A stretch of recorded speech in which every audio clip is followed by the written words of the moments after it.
Ça fait maintenant 13 ans que je tourne des timelapses, une technique photographique qui m'a apporté bien plus que ce que j'aurais pu imaginer à mes débuts. En plus d'être devenu résident permanent américain grâce à cette passion, la photographie timelapse m'a permis de rencontrer des dizaines de personnes qui sont aujourd'hui devenues des amis. J'ai pu aussi travailler avec des grosses boîtes, j'ai pu voyager dans des villes américaines qui étaient encore des rêves il y a de ça quelques années. Mais comme beaucoup de choses dans la vie, il faut évoluer, il faut s'adapter avec les tendances et les envies qui changent. Et c'est pour ça que j'ai moi-même décidé de changer et de partir à la recherche de nouveaux horizons, de nouvelles expériences qui me permettraient de sortir de ma zone de confort. Après plus d'une décennie à sillonner les grandes villes américaines, il était temps de partir explorer les grandes plaines du Midwest, l'allée des tornades, où chaque année, des phénomènes presque uniques à la région prennent vie. Et voir comment je pourrais mélanger ma passion avec certains des orages les plus agressifs de la planète. En juin 2023, je suis donc parti pendant 10 jours chasser les orages et les tornades pour capturer des timelapses hors du commun. C'est le premier jour ici officiellement, j'ai rejoint Christophe ici à Dallas depuis Los Angeles. Ne connaissant pas vraiment ce genre de phénomènes qui peuvent s'avérer dangereux pour un novice, je ne suis donc pas parti tout seul.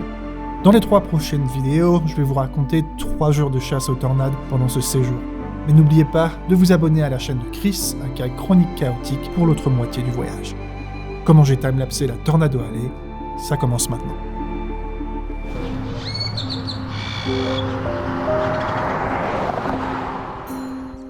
J'ai plus l'habitude.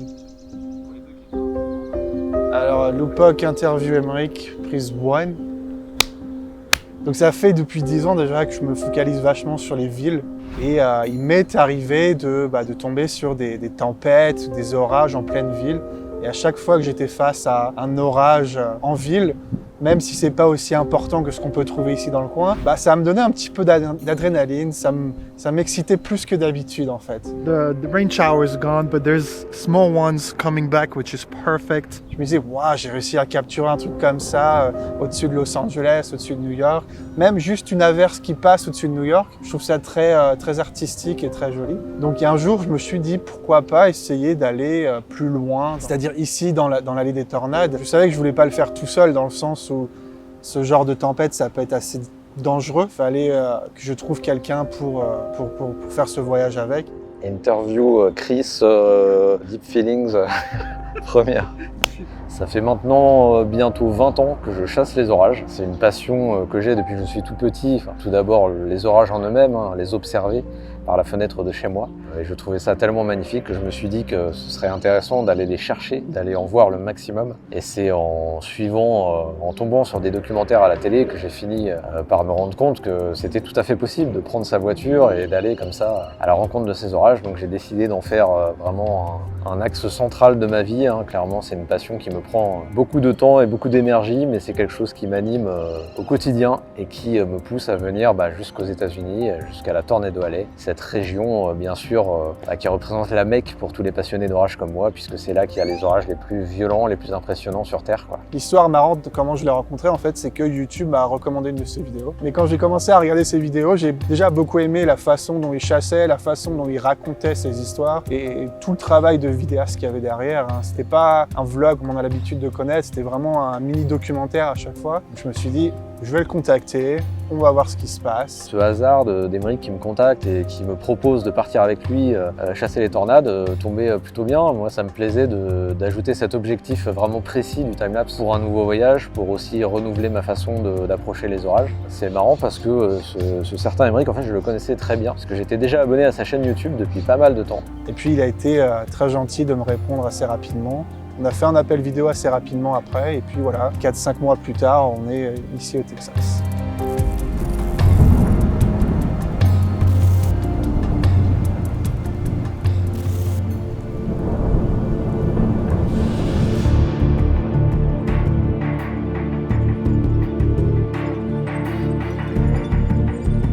Cette fois-ci, c'était une partie un peu centrale Texas qui nous a appelés parce qu'il y avait vraiment le développement d'une super cellule isolée et c'est assez prometteur pour créer des tornades et des orages assez violents. Cette période elle est un peu éprouvante parce qu'on enchaîne les journées de chasse qui sont à chaque fois éloignées de 7, 8, voire 9 heures de route. On fait surtout des allers-retours entre le centre du Texas et le Colorado à chaque fois, donc c'est un peu difficile physiquement. Mais pour le coup, je suis très motivé sur cette journée parce que j'entrevois un potentiel qui est enfin vraiment beaucoup plus intéressant, avec une cellule qui s'annonce bien isolée sur le centre du Texas, avec des paramètres très élevés, une instabilité très élevée. Et ça, en général, ça donne des choses assez spectaculaires. Private property, machin, tout ça. On arrive un petit peu tôt, on a un petit peu de temps et ça c'est bien parce que ça nous permet un peu de voir comment les choses vont évoluer. Pour une fois, on est là avant le développement de la supercellule. Et ça j'aime bien parce qu'on a le temps de s'installer, d'observer un peu les premiers bourgeonnements, vraiment d'estimer l'endroit où la cellule pourrait se former. Et c'est d'ailleurs ce qu'on va pouvoir faire sur une petite route en terre qu'on va dénicher à un moment avec un très beau point de vue d'ailleurs, ce qui n'est pas toujours gagné dans cette zone du Texas où il y a mine de rien pas mal de forêts.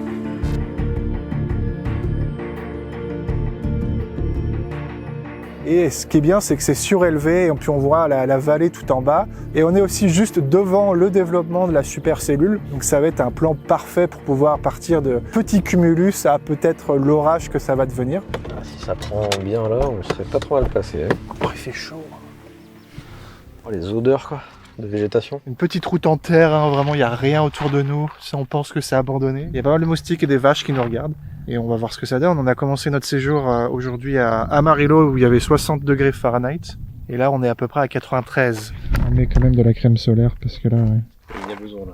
il y a besoin. En attendant que ça prenne. Ouais. On ne sait pas exactement quand ça va prendre, donc on va patienter maintenant. Pour une fois, on est en avance sur la cellule.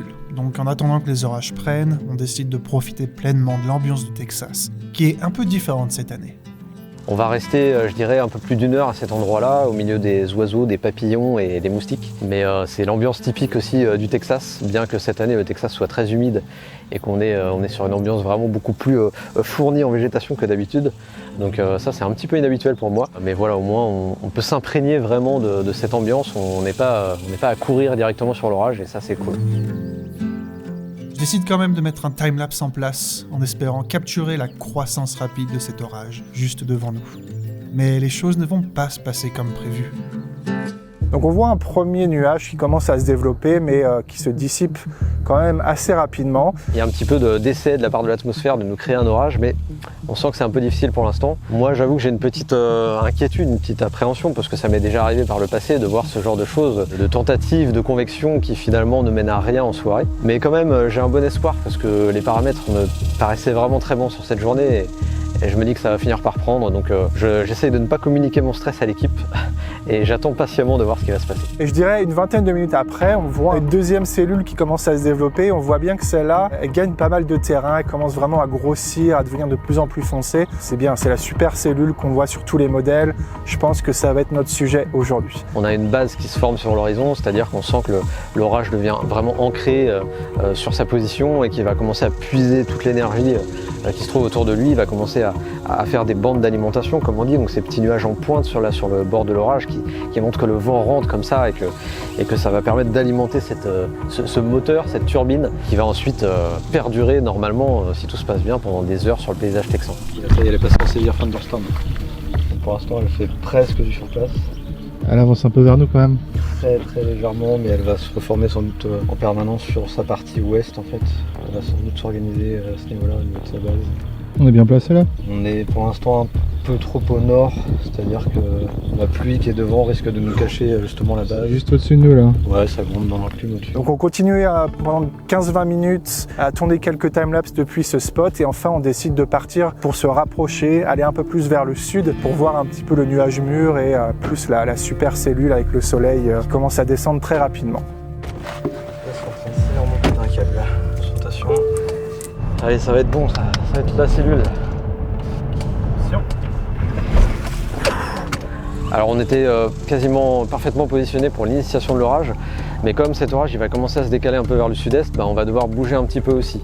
Surtout qu'il va rapidement devenir tornadique cet orage, du moins à potentiel tornadique. Il va y avoir une petite route à gauche dans pas longtemps, qui a l'air d'être vraiment dans un champ, il n'y a pas l'air d'y avoir d'arbres. Par contre il y a sans doute une putain de ligne électrique, mais... La ligne électrique, si c'est sur un plan large, ça passe. Ouais, mais elle est vraiment du côté de la route qui est... Mais regarde, après tu peux aller à gauche là. Comme on a le soleil un peu en contre-jour, en fait, si on est trop loin de la cellule, on voit pas du tout ce qui se passe sous la base. Et donc c'est pour ça que je vais choisir de nous rapprocher vraiment, parce que s'il y a une tornade, c'est vraiment le moment où il faut être juste devant le nuage mûr, cette zone rotative, si on veut espérer la voir, quoi. On arrive à un autre spot vraiment très proche avec quelques éoliennes, cette fois-ci des éoliennes récentes, mais ça pouvait faire un sujet de timelapse assez intéressant. Et très vite, on est mis dans l'ambiance. Ouais, vas-y, avance, trace. Voilà. L'info est vraiment très fort. Faut une route de sortie aussi, hein. Au cas où il y a une tornade. Ouais, je pense qu'il va falloir s'arrêter là, sinon après on va descendre dans le trou, là on est pas si mal. On va faire du son quand même. Oh, l'ambiance de folie! L'ambiance de psychopathe. Quoi? T'es sûr? Apparemment une tornade va sûrement arriver là. Il y a tout qui est réuni pour qu'il y ait une tornade. Mais j'ai été mis dans l'ambiance directement en sortant de la voiture parce que déjà on n'était pas très loin de toute cette action. On avait le vent qui commençait à se lever, on avait la poussière de la dirt road un petit peu partout, on avait les autres chasseurs qui arrivaient à 70 miles par heure sur les dirt roads. C'était vraiment encore une fois assez excitant. Alors cette rotation, je dirais que pour l'instant elle est un peu trop diffuse, c'est-à-dire qu'elle a du mal à se concentrer sur une zone bien marquée. Elle a tendance à bouger un petit peu sous la base de l'orage, sur une surface un peu trop étendue. C'est ce qui fait sans doute que la tornade ne s'est pas formée à ce moment-là, mais on surveillait quand même parce que ça pouvait s'améliorer à tout instant. Bon là par contre il va falloir se déplacer parce que l'orage arrive vraiment trop proche de nous. En plus on est sur une route en terre donc ça peut vite être dangereux pour s'échapper si les choses tournent mal. On revient aussi dans le convoi des chasseurs, on croise un peu tous les grands noms de la chasse, hein, les Dominators, les Tive et compagnie. Oh, regarde, c'est qui? Ah le Dominator, ouais, Red Teamer. Tu vas prendre à gauche là, pardon. C'est des Red Teamers là? Ouais.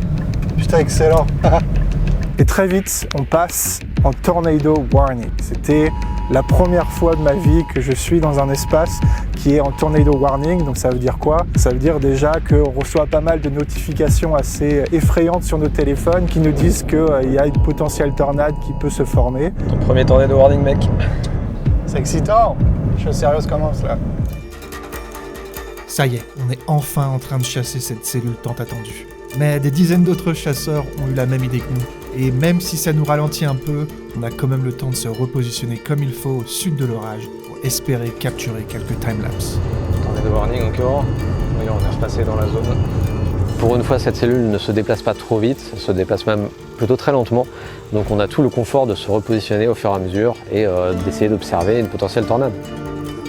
Ça prend du temps de faire des timelapses, de se mettre en place. Donc il faut qu'on soit quand même assez devant, mais pas trop pour pouvoir voir les nuages comme il faut, la potentielle foudre ou la potentielle tornade qui pourrait arriver. Donc c'était vraiment un travail de repositionnement, de prendre des décisions assez rapidement entre où l'orage allait se diriger et nous, ce qu'on voulait faire comme timelapse. En revanche, le problème, c'est que cet orage, il devient à nouveau HP, avec beaucoup de pluie. Là où la base était encore très visible il y a quelques minutes, en fait, maintenant elle est complètement noyée dans les précipitations. Et donc même si on essaye de la contourner et de regarder là où ça tourne, il y a souvent un rideau de pluie qui nous cache les choses. Donc c'est le moment en fait où je vais choisir de nous faire reculer beaucoup plus de l'orage et d'aller à une vingtaine, une trentaine de kilomètres pour essayer au moins d'apercevoir la structure entière de l'orage. On vient de s'arrêter le long de bord de la route là. On a devancé un petit peu la cellule, elle va se déplacer un peu vers sud-sud-est. Donc on devrait être pas trop mal pour faire des timelapses juste là. Pour le moment, on est toujours en Tornado Warning, mais on n'a pas de tornade. Pendant qu'on prend un peu de recul, on se rend compte qu'en fait il y a une nouvelle cellule qui s'est formée plus à l'ouest. La première qu'on suivait, elle a l'air d'ailleurs de s'affaiblir légèrement, alors que celle plus à l'ouest, elle a peut-être un peu plus de champ libre, et puis elle est jeune et fraîche. Généralement, ça c'est plutôt favorable aux orages, hein. Ils ont plus d'énergie quand ils sont tout récents que quand ça fait plusieurs heures qu'ils sont installés et qu'ils sont un peu trop étendus.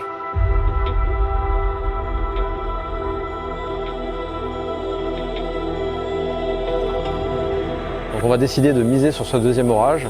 La difficulté, ça va être de trouver un point de vue. Après plusieurs kilomètres et quelques demi-tours à la recherche d'un nouveau point de vue, la chance nous sourit enfin. De quelques secondes, on a la chance de trouver une superbe prairie sans clôture pour une fois pour y accéder. Hein. C'est un lieu un peu abandonné, il y a une petite cabane, il y a un décor parfait avec des fleurs à perte de vue dans cette prairie. Alors qu'on arrive à ce nouveau spot, la batterie de la GoPro nous lâche. On est également accosté par un Américain qui n'arrive pas à recevoir les dernières images des radars à cause du manque de réseau dans la région. Yeah, there's no service around here. Et là, c'était la révélation, parce qu'on a vu la supercellule qui commençait à grandir. On est bouffé par les moustiques là, mais franchement, le champ et la vue qu'on a dégagée sur la tempête, ça vaut le coup de se faire défoncer. Aucun chasseur.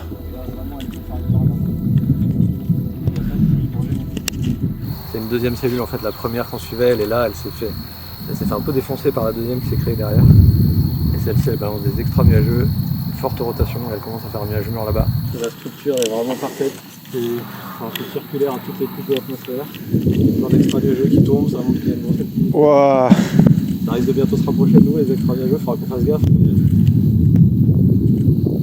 Ça, c'est du son de gros coup de foudre, j'aime bien. En plus de ça, on a eu le coucher de soleil en même temps. Et avec la pluie, ça filtrait un petit peu la lumière. Donc on voyait le soleil comme une grosse boule bien rouge.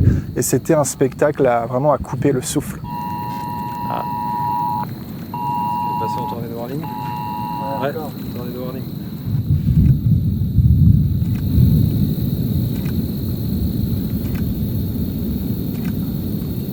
C'est pas une espèce de petit funnel à gauche? Je pense pas, c'est un peu haut. Bon, je pensais qu'on allait pouvoir en profiter pendant encore plus longtemps, mais il y a un petit événement qui va nous faire partir plus tôt que ce que je pensais. Guys, this is still nuts. You can see the sunset like right here, but it's hard to see. Oh my god.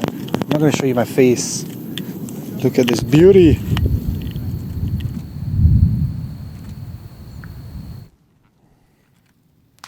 Oh! Oh, c'est pas loin. On devrait y aller là. Non?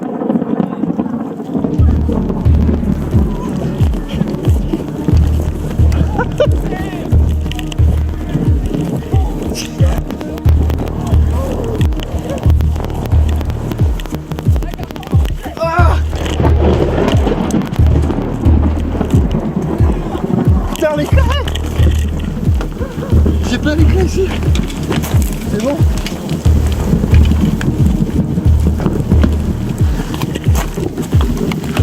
Putain, les clés!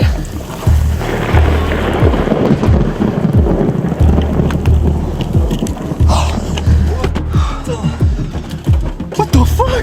T'es en train de filmer? Oui! Yes. Pas tout, mec. Putain. Oh, c'est pas loin là. Ouais, c'est vrai, énorme. Ça continue hein? Ouais. Ah putain. Là, c'était vachement. Ça attaquait là. Le bruit de sa charte d'un coup de foudre, ça fait un peu peur quand même. Tu le ressens dans ton cœur, dans ta peau, parce que ça fait vibrer. Hein. C'est un petit peu comme une explosion, hein, comme Chris me disait. Un impact qui est sans doute à moins de 200 mètres et qui fait un claquement sec, comme j'en ai parfois entendu, mais assez rarement, mais qui est le signe qu'on se trouve désormais dans la zone de foudrement et on comprend qu'on n'est plus du tout en sécurité et qu'il va falloir se replier vers la voiture très très vite. C'était vraiment de l'adrénaline en fait, et c'était assez excitant. Ouais. En nous dirigeant donc un peu plus vers le sud, le coucher de soleil commençait à illuminer ce mésocyclone, tout en nous bombardant d'éclairs. Un bon mélange entre la beauté et le chaos que ces orages représentent. On n'a pas abandonné, on est revenu un petit peu sur nos pailles, sur la route principale, et là au niveau du coucher de soleil, on s'est arrêté le long de la voie rapide.